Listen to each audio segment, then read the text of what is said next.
Hello दोस्तों, हम determinant lectures को कंटिन्यू कर रहे हैं। पिछले लेक्चर में हमने जो डिटरमिनेंट चैप्टर पढ़ा था, तो उस लेक्चर में हमने डिटरमिनेंट्स के प्रॉपर्टीज रिलेटेड क्वेश्चंस किए थे और डिफरेंशिएशन ऑफ ए डिटरमिनेंट के रिलेटेड भी क्वेश्चन किए थे। और जितनी प्रॉपर्टीज बेस्ड है उससे क्वेश्चन कर लेने के बाद अब हम बात करने वाले हैं सिस्टम ऑफ लीनियर इक्वेशन से। अगर पिछले लेक्चर के बारे में आपको कोई कन्फ्यूज़न है तो आप उसका लिंक जो है वो डिस्क्रिप्शन बॉक्स में डाल दिया गया है, आप उसको देख सकते हैं। आप पहले उसको समझ लीजिए, फिर हम बात करते हैं। आज जो बात करने वाले हैं वो सिस्टम ऑफ लीनियर इक्वेशन पर। तो ठीक है, सिस्टम ऑफ लीनियर इक्वेशन के बारे में बात करते हैं। तो system of consistent linear equation क्या किसे कहते हैं? तो system of linear equation consistent कहलाएगा अगर इफ़ इट हैज़ उस इक्वेशंस में, सिस्टम लीनियर इक्वेशन में कम से कम एक सॉल्यूशन तो दे। वो सिस्टम लीनियर इक्वेशन एक सॉल्यूशन तो दे अगर उसको कंसिस्टेंट कहलाना है तो वही लिख रहा है, system of linear equations is said to be inconsistent if it has at least one solution. कम से कम एक सॉल्यूशन होना चाहिए। जैसे कि अब हम ये जान गए कि consistent linear system of consistent linear equation किसे कहते हैं। अब हम पढ़ेंगे क्रैमर्स रूल के बारे में। तो पहले लेते हैं सिस्टम ऑफ लीनियर इक्वेशन इन दो वेरिएबल ग्रुप में। तो देखिए, अगर ये इक्वेशन है दो, देखो अगर a1/a2 b1/b2 अगर बराबर हो जाता तो क्या होता है कि आपस में ये दोनों लाइन जो होता है पैरेलल होता। तो इससे कोई हमें सॉल्यूशन नहीं मिलता। कोई भी एक्स वाई का वैल्यू दोनों इक्वेशन को साथ में सेटिस्फाई नहीं करता, तो वो हमेशा कोई सॉल्यूशन नहीं देता, वो इनकंसिस्टेंट होता। लेकिन अगर हमको कंसिस्टेंट सॉल्यूशन चाहिए तो यहाँ पर a1/a2 b1/b2 के बराबर नहीं होना चाहिए। तब वो इसको सॉल्व करेंगे तो कैसे सॉल्विंग क्रॉस मल्टीप्लिकेशन के हम लोग सॉल्व करेंगे, जैसे जनरल तरीके से सॉल्व करते हैं। अगर उसको सॉल्व करने के बाद हमें इस तरीके से आएगा x/b1c2 - b2c1। y क्या आ जाएगा a1c2 - a2, यहाँ माइनस, और 1/a1b2 - a2b1।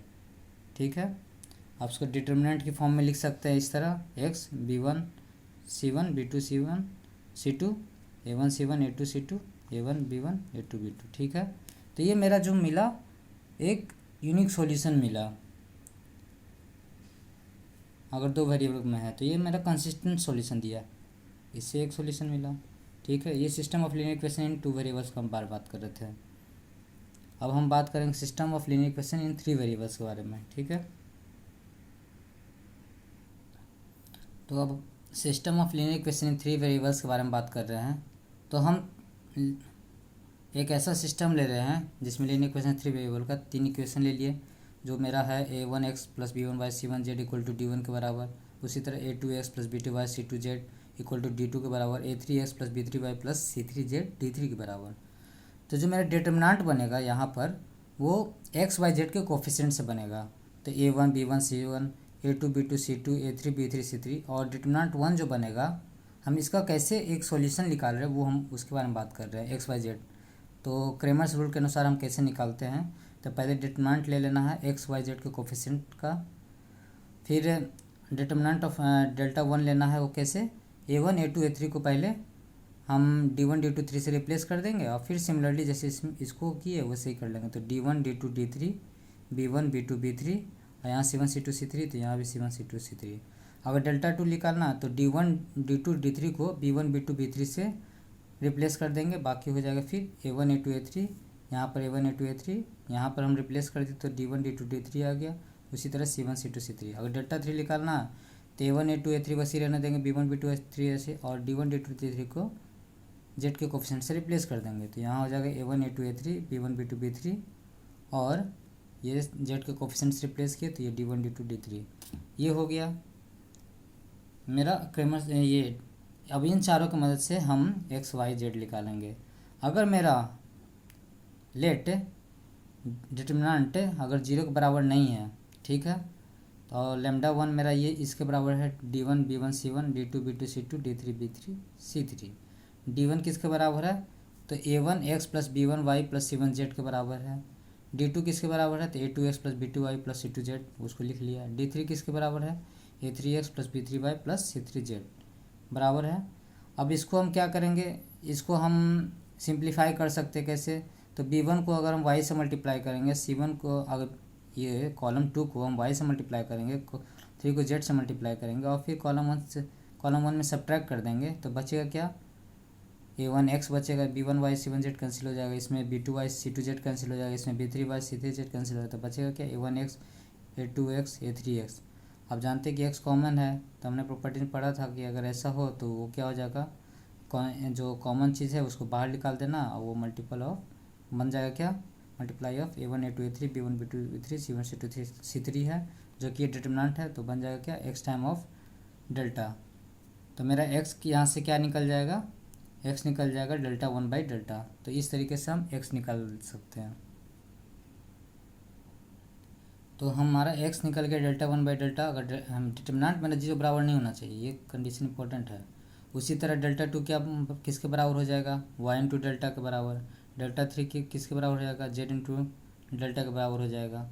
ठीक है, तो x यहाँ से 3 का यूनिक सॉल्यूशन मिला, एक मेरा x y z का एक सॉल्यूशन मिल गया, x delta 1 by delta, delta 2 by delta और डेल्टा 3 बाई डेल्टा। ये क्रेमर्स रूल से हम कैसे x y z निकालते हैं उसके बारे में बात की है, system of linear equation of 3 variable का। अब हम नेचर पढ़ेंगे, nature of solution of system linear equation of, इसका नेचर में क्या है।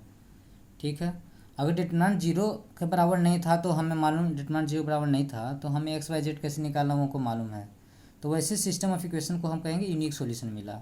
लेकिन अगर क्या डिटर्मिनेंट अगर 0 हो जाता तो यहाँ पर दो केस बनेगा।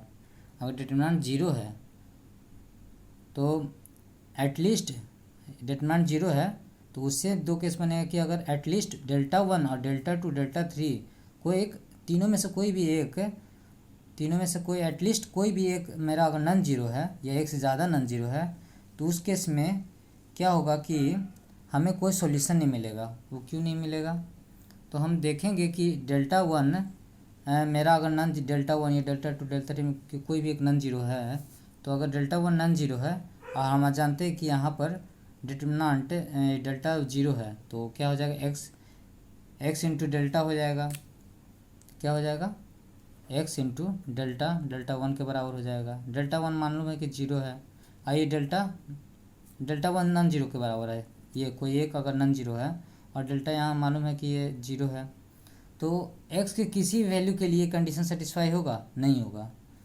उसी तरह अगर डेल्टा 2 भी नॉन जीरो रहता तो भी हमारा y के भी किसी वैल्यू के लिए सेटिस्फाई नहीं होता। डेल्टा 3 भी अगर नॉन जीरो रहता तो z के भी किसी वैल्यू के लिए सेटिस्फाई नहीं होता।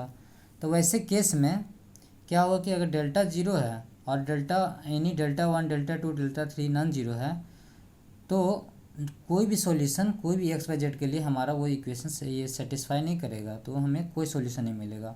और वैसे सिस्टम ऑफ इक्वेशन को हम कहेंगे इनकंसिस्टेंट सॉल्यूशन प्रोवाइड कर रहा है। ठीक है, अब अगर जब डिटर्मिनेंट 0 है और मेरा डेल्टा 1 डेल्टा 3 भी ये सारे क्वांटिटीज़ मेरे अगर 0 होंगे तो क्या होगा, तो ये डेल्टा 1 बराबर क्या होता है, x इंटू डेल्टा, डेल्टा 2 बराबर क्या होता है, y इंटू डेल्टा, डेल्टा 3 बराबर क्या होता है, z इंटू डेल्टा। तो इसमें हम देखेंगे कि अगर डेल्टा 1 भी 0 है, डेल्टा भी 0 है, तो x किसी वैल्यू के लिए भी दोनों बराबर है, 0 0 है, तो हर x के किसी वैल्यू के लिए भी इक्वेशन सेटिस्फाई होगा। उसी तरह y के भी किसी वैल्यू के लिए इक्वेशन सेटिस्फाई होगा, और उसी तरह z के लिए, z के किसी वैल्यू के लिए भी इक्वेशन सेटिस्फाई होगा। तो मतलब ये जो इक्वेशन है मेरा वो ट्रू है किसी भी एक्स वाई जेड के लिए। तो हमारे एक्स वाई जेड किसी भी एक्स वाई जेड का, तो मतलब हमारा infinite many value, infinite solution हो गया। तो इस केस में दस infinitely many values of x y z are possible. अब इसमें क्या होगा कि out of x y z only 2 can be given independent value. तो मतलब कोई दो को जो होगा एक्स वाई जेड में से एक्स वाई मेरा इंडिपेंडेंट होगा और बाकी, लेकिन अगर तीसरा जेड जो होगा वेरिएबल, तो वो क्या होगा, डिपेंडेंट होगा एक्स वाई पर। अगर मेरा वाई जेड इंडिपेंडेंट है तो वो एक्स जो होगा वाई जेड पर डिपेंडेंट होगा। उसी तरह अगर वाई एक्स जेड इंडिपेंडेंट है तो वाई जो मेरा होगा एक्स जेड पर डिपेंडेंट होगा। तो ये लिख रहा है कि out of x y z only 2 can be given independent values and third will be dependent on other 2। ये सिस्टम ऑफ इक्वेशन को हम कंसिस्टेंट सॉल्यूशन कहेंगे। मतलब ये कंसिस्टेंट मतलब हमने पढ़ा था कि एटलीस्ट वन सॉल्यूशन होना चाहिए, यहाँ तो इनफाइनाइट सॉल्यूशन है तो ये भी कंसिस्टेंट सॉल्यूशन में आएगा। ठीक है,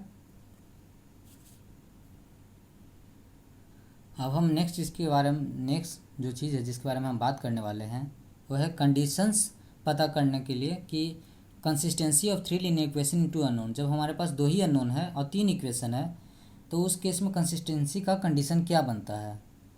तो ये तीनों इक्वेशन मेरा कंसिस्टेंट तभी होगा अगर इनसे पहले दो इक्वेशन से निकलने वाले एक्स और वाई, दो पहले दो इक्वेशन से जो मेरा एक्स वाई निकलेगा वो हमेशा हर हाल में तीसरे इक्वेशन को सेटिस्फाई करना चाहिए। उसी केस में मेरा सिस्टम इक्वेशन कंसिस्टेंट होगा। देन नंबर ऑफ सॉल्यूशन उस केस में क्या होगा, मेरा 1 होगा। ठीक है, तो हम इसको ऐसे चेक कर सकते हैं कि इन दोनों इक्वेशन को, पहला दूसरा ये तीसरा मान लेते हैं, फर्स्ट एंड टू से इक्वेशन सॉल्व करेंगे तो मेरा क्या बनेगा। हम जो उसके बारे में पढ़ा था कि दो इक्वेशन है तो उससे क्रॉस मल्टीप्लिकेशन से हम निकाल सकते हैं। तो एक्स क्या बन जाएगा, तो बन जाएगा क्या, तो b1 c1 b2 c2 ये आ जाएगा, minus Y a1 c1 a2 c2 ये हो गया, और 1 हो गया, ये क्या हो जाएगा a1 b1 a2 b2। ये सेटिस्फाई करना चाहिए इसमें, तो हम इसमें पुट कर देते हैं, थर्ड को सेटिस्फाई करेगा और वो जीरो के बराबर होना चाहिए, तभी मेरा ये सिस्टम ऑफ इक्वेशन क्या होगा, कंसिस्टेंट कहलाएगा। ठीक है, तो हम a3 x पुट करेंगे तो a3 क्या हो जाएगा, b1 c1 b2 c2 divided by ये, और जो फाइनली इसको मल्टीप्लाई कर देंगे b3 बाई, तो b3 इंटू क्या हो जाएगा, y बराबर क्या हो जाएगा, तो ये हो जाएगा a1 c1 a2 c2 और ये c3, तो जी यहाँ डिवाइड में चल रहा था y, x बराबर इतना बटा इतना था, y बराबर इतना बटा इतना है, तो ये सब a1 b1 a2 b2 divide में चल रहा था तो इससे मल्टीप्लाई हो जाएगा, c3 a1 b1 a2 b2 equal to 0। हम ध्यान से देखेंगे तो ये कुछ नहीं है, एक डिटर्मिनेंट है, किसका, हम ये चेक करेंगे तो ये डिटर्मिनेंट है, आप देख सकते हैं। तो a1 b1 c1 a2 b2 c3 a3 b3 c3 का एक सिंपली डिटर्मिनेंट है।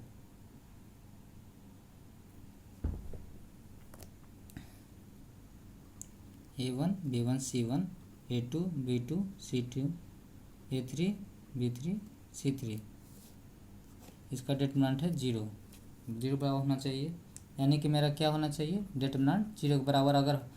अगर पहले दो इक्वेशन से एक्स वाई जो निकलता हो तीसरे इक्वेशन सेटिस्फाई करेगा तो उससे हमें ये पता चलेगा कि डिटर्मिनेंट अगर 0 के बराबर हो तो हम सीधे कर सकते, अगर ये सिस्टम लीनियर ये तीन इक्वेशन दिया हो, हाँ, हम एक्स वाई निकाल के हम इसमें पुट करने के बजाय हम सीधे पता कर सकते हैं कि अगर डिटर्मिनेंट 0 हो तो मेरा सिस्टम ऑफ इक्वेशन क्या है, कंसिस्टेंट है। ठीक है, और ये मेरा यूनिक सॉल्यूशन देगा, एक सॉल्यूशन देगा।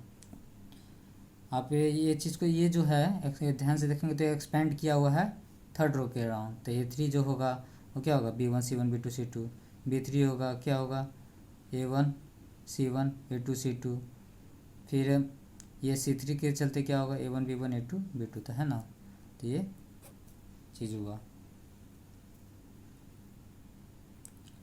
अब हम बात करेंगे system of homogeneous linear equation के बारे में। System of homogeneous linear equation, तो हम लेते हैं तीन homogeneous linear equation unknown, a1x plus b1y plus c1z, a2x plus b2y c2z, a3x plus b3y plus c3z, ये तीन इक्वेशन हो गया। ठीक है, अब ये कैसे होमोजीनियस लीनियर इक्वेशन है, तो आपको अगर चेक करना है तो x बराबर kx पुट कर दीजिए, एक्स बराबर लैम्डा एक्स पुट कर दिए, वाई बराबर लैम्डा, तो जो अगर फिर क्या होगा, अगर ये कॉमन आ गया लैम्डा और लैम्डा 0 के बराबर आ गया तो मतलब वो ये होमोजीनियस है, मतलब ये लाइन 1 है। तो अगर एक्स के बराबर लैम्डा एक्स पुट करते हैं एक्स की जगह तो मेरा वो नया जो बन जाएगा एल लैम्डा इंटू L1 0 हो जाएगा, तो यहाँ से क्या होगा, लैम्डा 0, अगर इस तरह से आ जाएगा तो मेरा वो होमोजीनियस है। ठीक है, तो ये तीन इक्वेशन जो है मेरा होमोजीनियस लीनियर इक्वेशन है। तो यहाँ इस तीनों इक्वेशन को आप ऑब्जर्व करेंगे तो एक्स, अगर x zero y zero z zero put करेंगे तो ये इक्वेशन भी सेटिस्फाई हो जा रहा है, ये भी सेटिस्फाई हो जा रहा है, ये भी सेटिस्फाई हो रहा है। तो ये एक मेरा ये फिक्स सॉल्यूशन मिल गया। इस ऐसे टाइप को सॉल्यूशन को हम ट्रिवियल सॉल्यूशन कहते हैं। और इस सॉल्यूशन को छोड़ करके और भी कोई भी सॉल्यूशन मिलता है, कोई और सॉल्यूशन जो भी मिलेगा हमको ट्रिवियल सॉल्यूशन को छोड़कर, वो उसे हम नॉन ट्रिवियल सॉल्यूशन कहेंगे। ठीक है। तो अगर मेरा डिटर्मिनेंट जीरो होगा, डिटर्मिनेंट कैसे बनता था, तो एक्स वाई जेड के कोफिशिएंट से बनता था। तो अगर ये जीरो होगा तो हमें ये system of equation non trivial solution देगा, और साथ साथ ट्रिवियल सॉल्यूशन भी देगा, और नंबर सॉल्यूशन इनफाइनाइट होगा। वो कैसे होगा हम चेक कर लेते हैं। तो नॉन ट्रिवियल सॉल्यूशन देने के लिए या कंसिस्टेंट सॉल्यूशन देने के लिए तो होना क्या चाहिए कि पहले दो इक्वेशन से जो मेरा एक्स वाई जेड लिख लेगा वो थर्ड इक्वेशन को सेटिस्फाई करना चाहिए। अगर वो इक्वेशन सेटिस्फाई कर गया, अगर तो वो इक्वेशन को सेटिस्फाई करना चाहिए, उसी केस में मेरा नॉन ट्रिवियल सॉल्यूशन मिलेगा। ठीक है। तो हम एक्स को क्या लिख सकते हैं, यहाँ b1 c1 b2 c2 हो जाएगा। y बराबर क्या हो जाएगा, a1 c1 a2 c2। उसी तरह z बराबर क्या होगा, a1 b1 a2 b2। ठीक है। अब इसको हम किसी कांस्टेंट के बराबर मान लेते हैं। तो x बराबर क्या आ गया मेरा, k times b1 c1 b2 c2। y बराबर क्या आ गया, k times a1 c1 a2 c2। z बराबर क्या आ गया, k a1 b1 a2 b2। ये आ गया।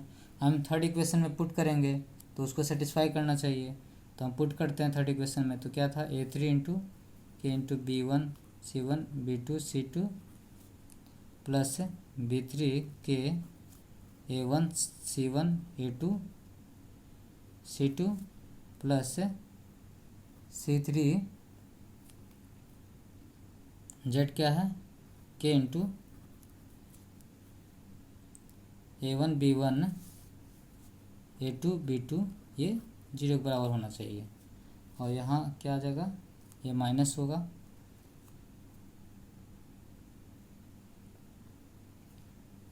ठीक है। तो यहाँ एक माइनस आएगा। तो हम यहाँ से अगर k कॉमन लेंगे और बाकी तीनों को ऑब्जर्व करेंगे तो मेरा क्या बन जाएगा, ये सिंपली बन जाएगा a1 b1 c1 a2 b2 c2 a3 b3 c3। वो जीरो के बराबर, जो के एक्सपेंड किया हुआ है इसके लॉन्ग देखेंगे तो a3 के लॉन्ग a3 थर्ड रो के लॉन्ग देखेंगे तो a3 के चलते क्या हो जाएगा, b1 c2 minus b2 c1। b1 c2 वही बन रहा है। b3 के से देखेंगे तो a1 c2 minus a2 c1 बन जाएगा, जो कि है। और c3 से देखेंगे तो क्या बनेगा, a1 b2 और a2 b1 हो गया। तो k इंटू डेल्टा तो बना क्या, k इंटू डिटर्मिनेंट जीरो। तो यहाँ से कंडीशन क्या आ गया कि मेरा डिटर्मिनेंट जीरो। तो यही मैंने पढ़ा था कि अगर डिटर्मिनेंट जीरो हो तो मेरा सिस्टम ऑफ जो लीनियर इक्वेशन है वो क्या देगा, वो नॉन ट्रिवियल सॉल्यूशन देगा,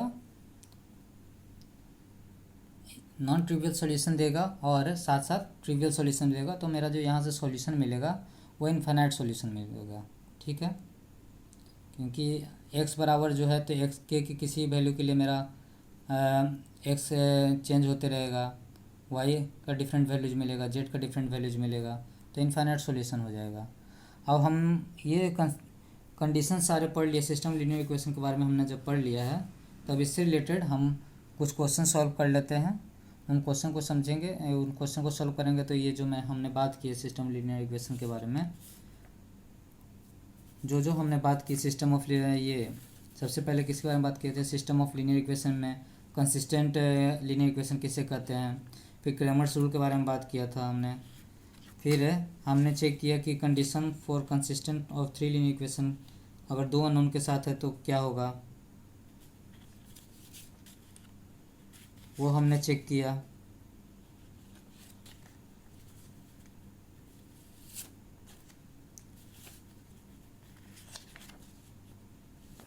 ठीक है। फिर उसके बाद हमने system of linear equation three variable check किया।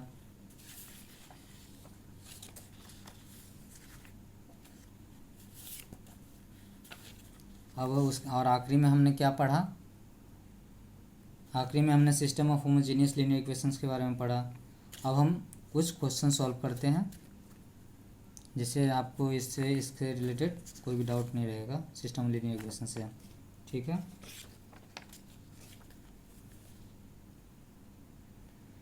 तो हम पहला क्वेश्चन जो सॉल्व करने जा रहे हैं, ये सिस्टम ऑफ इक्वेशन दिया हुआ है, तो हमें ये इक्वेशन को सॉल्व करना है क्रैमर्स रूल से, ठीक है। तो हम क्रैमर्स रूल में क्या पता करना है, हमको डेल्टा पता करना है, डेल्टा 1 पता करना है, डेल्टा 2 पता करना है, डेल्टा 3। अगर ये पता कर लेंगे तो हमारा एक्स कैसे निकल जाएगा, एक्स बराबर होगा डेल्टा 1 बाई डेल्टा, वाई बराबर होगा डेल्टा 2 बाई डेल्टा, जेड बराबर क्या होगा डेल्टा 3 बाई डेल्टा, ठीक है। तो अब डेल्टा के बारे में पता कर लेंगे तो वो क्या हो जाएगा, कोफिशिएंट 1 1 1 1 माइनस 1 1 3 2 माइनस 4। इसको हम सॉल्व करेंगे तो पहले तो थोड़ा सिंप्लीफाई कर लेते हैं। तो रो 1 को रो 2 से इसको R1 माइनस R2 को R1 में पुट करेंगे तो ये क्या हो जाएगा 0, ये हो जाएगा 2, ये हो जाएगा 0, 1 माइनस 1 1 3 2 माइनस 4 होगा। और इसको सॉल्व करेंगे तो क्या बन जाएगा, -2 -4 इंटू -3 तो -7 हो गया, तो ये बन गया 14। तो डिटरमिनेंट क्या आ गया, 14 आ गया। उसी तरह हम डेल्टा 1 निकालेंगे। डेल्टा 1 कैसे पता करेंगे, तो हम ये इस पार्ट को यहाँ लिख देंगे और बाकी जैसे है 1 वाई का पावर कोफिशिएंट उसी को इस तरह लिख देंगे, -1 2 1 1 -4, ठीक है। इसको सोल्व कर सकते हैं कैसे, तो हम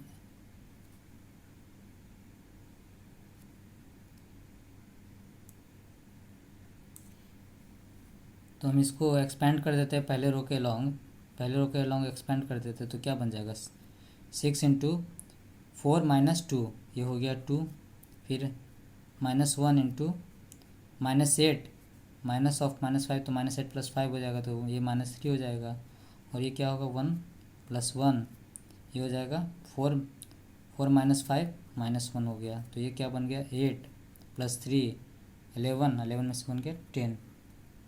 ये आ गया डेल्टा 1 मेरा क्या आ गया यहाँ से 10 आ गया। एक बार फिर से चेक कर लेते हैं, 6 2 × 12, 12 + 3 15, 15 - 1 14 हो जाएगा, सॉरी। फिर उसी तरह डेल्टा 2 निकालते हैं। डेल्टा 2 क्या हो जाएगा 1 1 3 रहने देंगे, 6 2 -5 वाई के कोफिशिएंट से रिप्लेस कर देंगे और यहाँ आखिर में क्या आ गया 1 1 -4 वैसे ही। इसको सॉल्व करेंगे तो हमारा इसको अगर आप सॉल्व करेंगे तो यहाँ से वैल्यू आ जाएगा 28। उसी तरह आप डेल्टा 3 सॉल्व करेंगे तो वो आ जाएगा क्या 1 1 3 1 -1 2 और यहाँ 6 2 -5। इसको सॉल्व करेंगे तो यहाँ से सॉल्व करेंगे तो ये आ जाएगा 42। तो यहाँ से मेरा x जो मिलेगा वो डेल्टा 1 बाई डेल्टा, तो डेल्टा 1 कितना है 14 है और डेल्टा कितना हमने निकाला था वही 14 है तो ये आ गया 1। y बराबर क्या है डेल्टा 2 बाई डेल्टा, तो डेल्टा 2 28 है और डेल्टा क्या है 14 तो ये आ गया 2। z क्या है तो डेल्टा 3 क्या है 42, डेल्टा क्या है 14 तो z आ गया 3। तो मेरा सॉल्यूशन क्या आ गया 1 2 3, ठीक है। एक और क्वेश्चन करते हैं इस पर।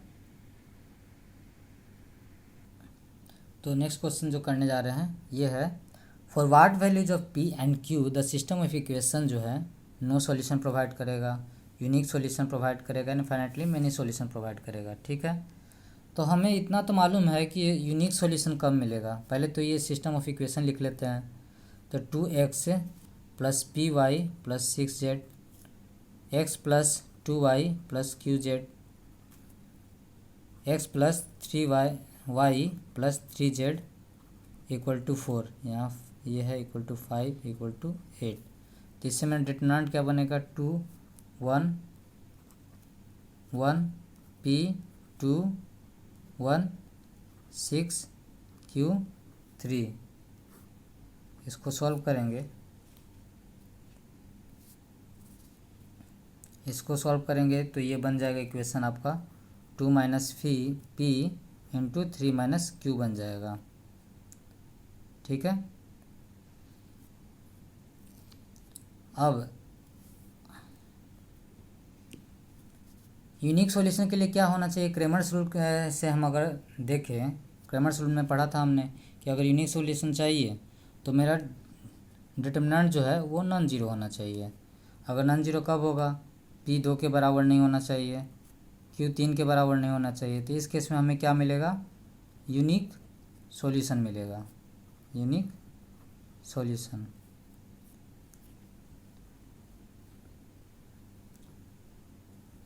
लेकिन अगर ये तो हो गया सेकंड पार्ट का, यूनिक सॉल्यूशन कब मिला ये हम देख लिए। फर्स्ट पार्ट में देखिए, अगर इफ़ पी अगर 2 के बराबर हो जाए, क्यू 3 के बराबर हो जाएगा तो क्या होगा, मेरा डिटरमिनेंट क्या हो जाएगा, जीरो। अब डिटरमिनेंट जीरो है ये कंडीशन, तो हम दूसरा केस में पहुंच गए। तो अगर ये जीरो है, अगर फिर अगर डेल्टा 1 डेल्टा 2 डेल्टा 3 यानी कि डेल्टा 3 अगर ये भी जीरो के बराबर हो जाएगा, तब तो हमें ये सिस्टम से क्या मिलेगा, इस सिस्टम से हमें क्या मिलेगा, सिस्टम हैज़ इनफाइनाइट सॉल्यूशन मिल जाएगा। ठीक है, इनफाइनाइट सॉल्यूशन हो जाएगा, ये हमने पढ़ा था। अगर डेल्टा 1 डेल्टा 2 डेल्टा 3 हाँ इनमें से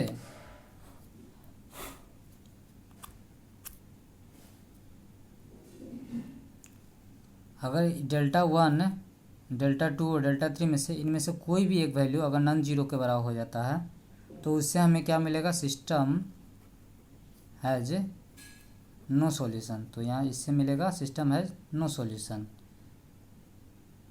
इनफाइनाइट सॉल्यूशन ये थर्ड पार्ट का हो गया और ये फर्स्ट पार्ट का। ठीक है, तो हमें पहला के लिए तो मालूम हो गया कंडीशन, पी 2 के बराबर नहीं होना चाहिए, क्यू 3 के बराबर नहीं होना चाहिए, तो मेरा यूनिक सॉल्यूशन मिल जाएगा। अब ये तो कंडीशन P2 और Q3 के बराबर होगा तो ये डेल्टा जीरो होगा। तो अगर अब बाकी सारे भी जीरो होगा तो इनफाइनाइट सॉल्यूशन, अगर नहीं कोई भी एक भी अगर नॉन जीरो है तो हमें नो सॉल्यूशन। तो हमें अगर डेल्टा 1 डेल्टा 2 डेल्टा 3 पहले निकाल लेना चाहिए, तो उससे हमें देख लेना चाहिए पी का वैल्यू क्या आ रहा है।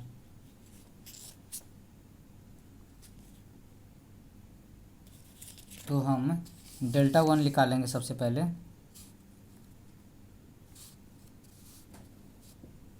डेल्टा 1 क्या हो जाएगा, डेल्टा 1 हो जाएगा, सिंपली निकाल सकते हैं 854 को एक्स कोएफिशिएंट से रिप्लेस कर सकते हैं।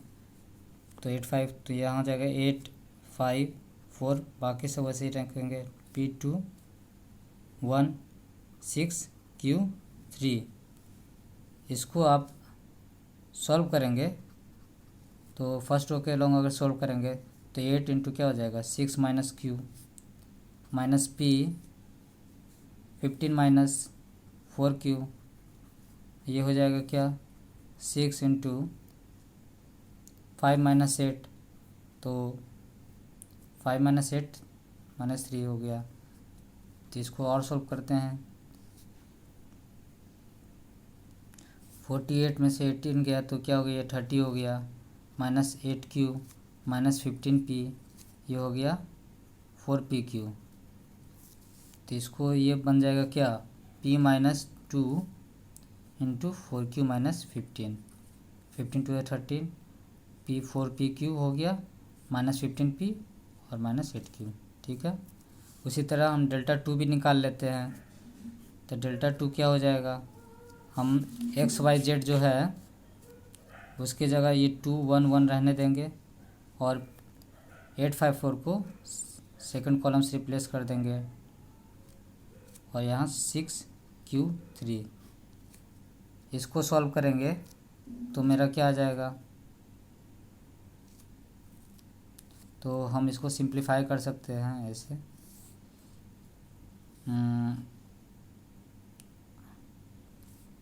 इसमें 2 से मल्टीप्लाई करके इसको 0 बना सकते हैं सेकंड रो को, तो ये हो जाएगा 0। तो ये 2 से मल्टीप्लाई यहाँ किए थे तो ये हो जाएगा -2, 6 माइनस 2Q। ठीक है, फिर इसको हम R2 के लिए ये इससे R3 से सब्ट्रैक्ट कर सकते हैं, R2 माइनस R3 को R2 में पुट करेंगे तो ये हो जाएगा 0, ये हो जाएगा 1, ये हो जाएगा क्यू माइनस 3 और ये 1 4 3। ठीक है, अब थर्ड रो के लॉन्ग ये कॉलम 1 के लॉन्ग एक्सपेंड कर देंगे तो क्या बन जाएगा 1 इंटू, तो ये बन जाएगा -2q प्लस 6, ये हो गया -6 - 2q, तो ये मेरा क्या आ गया 0 आ गया। डेल्टा 2 मेरा क्या आ गया 0 आ गया। ठीक है, उसी तरह डेल्टा 3 क्या हो जाएगा, तो 2 1 1 हो गया। डेल्टा 3 क्या हो जाएगा, अगर देखेंगे तो 2 1 1 हो जाएगा, P2 1 और यहाँ पर रिप्लेस हो जाएगा 854। इसको सॉल्व करेंगे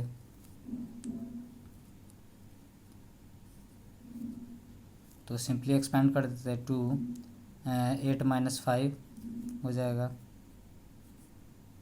माइनस P 4 - 5 - 1 प्लस 8 1 - 2 -1, तो ये हो गया क्या 6 प्लस P -8, तो ये बन गया यहाँ से P -2। ठीक है, तो हमने पढ़ा एक, अब कंडीशन के बारे में देखते हैं। यहाँ से हमने पढ़ा था कि P2 और Q3 के बराबर है और डेल्टा 0 होता है। तब अगर इन बाकी डेल्टा 1 डेल्टा 2 डेल्टा 3 अगर 0 के बराबर तो इनफाइनाइट सॉल्यूशन मिलेगा। तो हम तीसरे केस के लिए अगर देखेंगे, तो तीसरे केस के लिए अगर देखेंगे इनफाइनाइट सॉल्यूशन के लिए, तो ये तीनों मेरा 0 के बराबर होना चाहिए। डेल्टा 1 डेल्टा 2 डेल्टा 3 सारे 0 के बराबर होना चाहिए। कब होगा, डेल्टा 1 0 के बराबर कब होगा, तो P 2 के बराबर हो जाए, Q 15/4 के बराबर हो जाए। ठीक है, तो और डेल्टा 2 0 का, डेल्टा 2 तो किसी भी Q के, यहाँ पर किसी भी Q के लिए डेल्टा 2 0 हो जाएगा। डेल्टा 2 के केस में तो किसी भी रियल नंबर के लिए 0 हो जाएगा। और इसके लिए देखेंगे तो P 2 के बराबर आना चाहिए यहाँ से भी। तो मेरा तो ये Q भी 15/4 भी इसी के अंडर में आ गया। तो मेरा सॉल्यूशन क्या होगा, P2 और Q जो होगा बिलोंग्स टू रियल नंबर, किसी भी रियल नंबर के लिए, तो इस केस में इनफाइनाइट सॉल्यूशन मिलेगा। तो यहाँ से ये पता चल गया। अब हमको पता करना सेकेंड केस के लिए, और कौन बच गया एक मेरा नो सॉल्यूशन केस के लिए। तो नो सॉल्यूशन कब मिलता था, तो डेल्टा 1 कोई भी डेल्टा 1 डेल्टा 2 डेल्टा 3 इनमें से नॉन जीरो हो जाएगा तो मेरा नो सॉल्यूशन मिलेगा। तो ये नॉन जीरो कब होगा, P 2 के बराबर नहीं होना चाहिए, Q 15/4 के बराबर नहीं होना चाहिए, और ये डेल्टा 3 इससे भी देखेंगे तो P 2 के बराबर नहीं चाहिए। इन दोनों को छोड़ करके अगर ये P2 के बराबर नहीं होगा, Q 15/4 के बराबर नहीं होगा, तो मेरा system has no solution. System has no solution.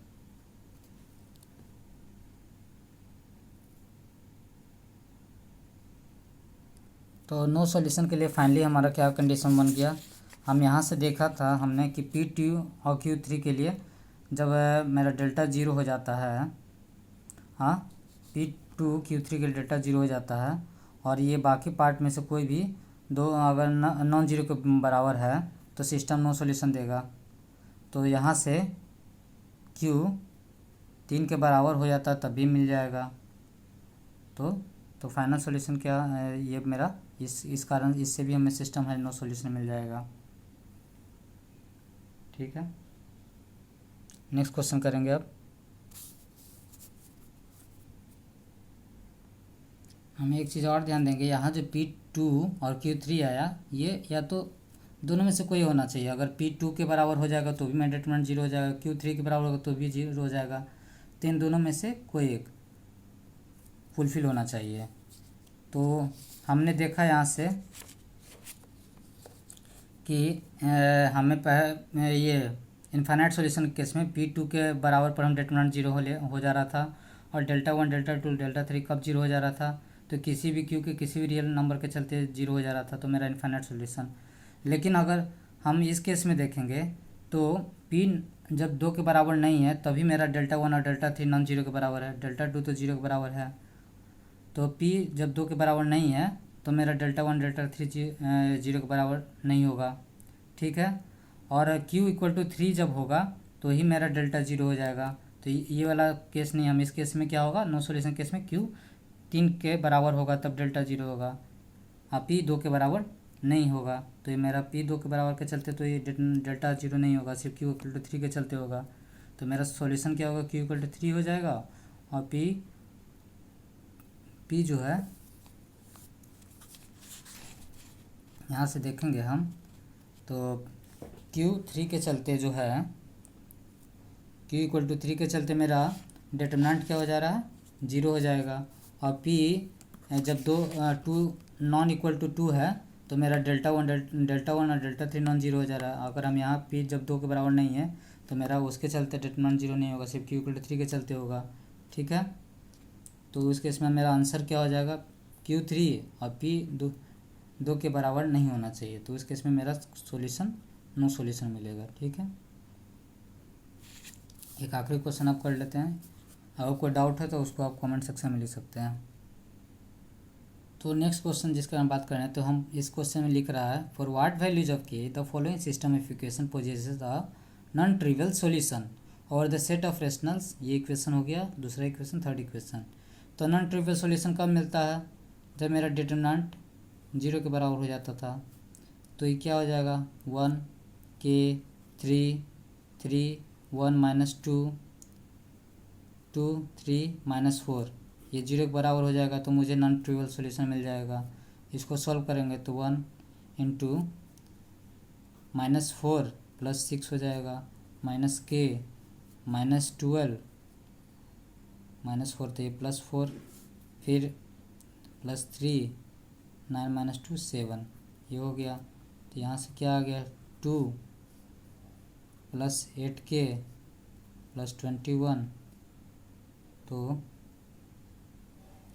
7 21।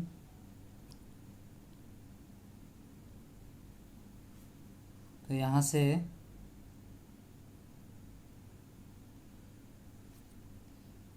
यहाँ तो एक के छूट रहा है, 3k - 2 होगा, ठीक है। तो पहला क्या होगा, 1 - 4k + 6 तो हो जाएगा 6, तो यहाँ -4k + 6 हो गया। तो ये हो गया 4k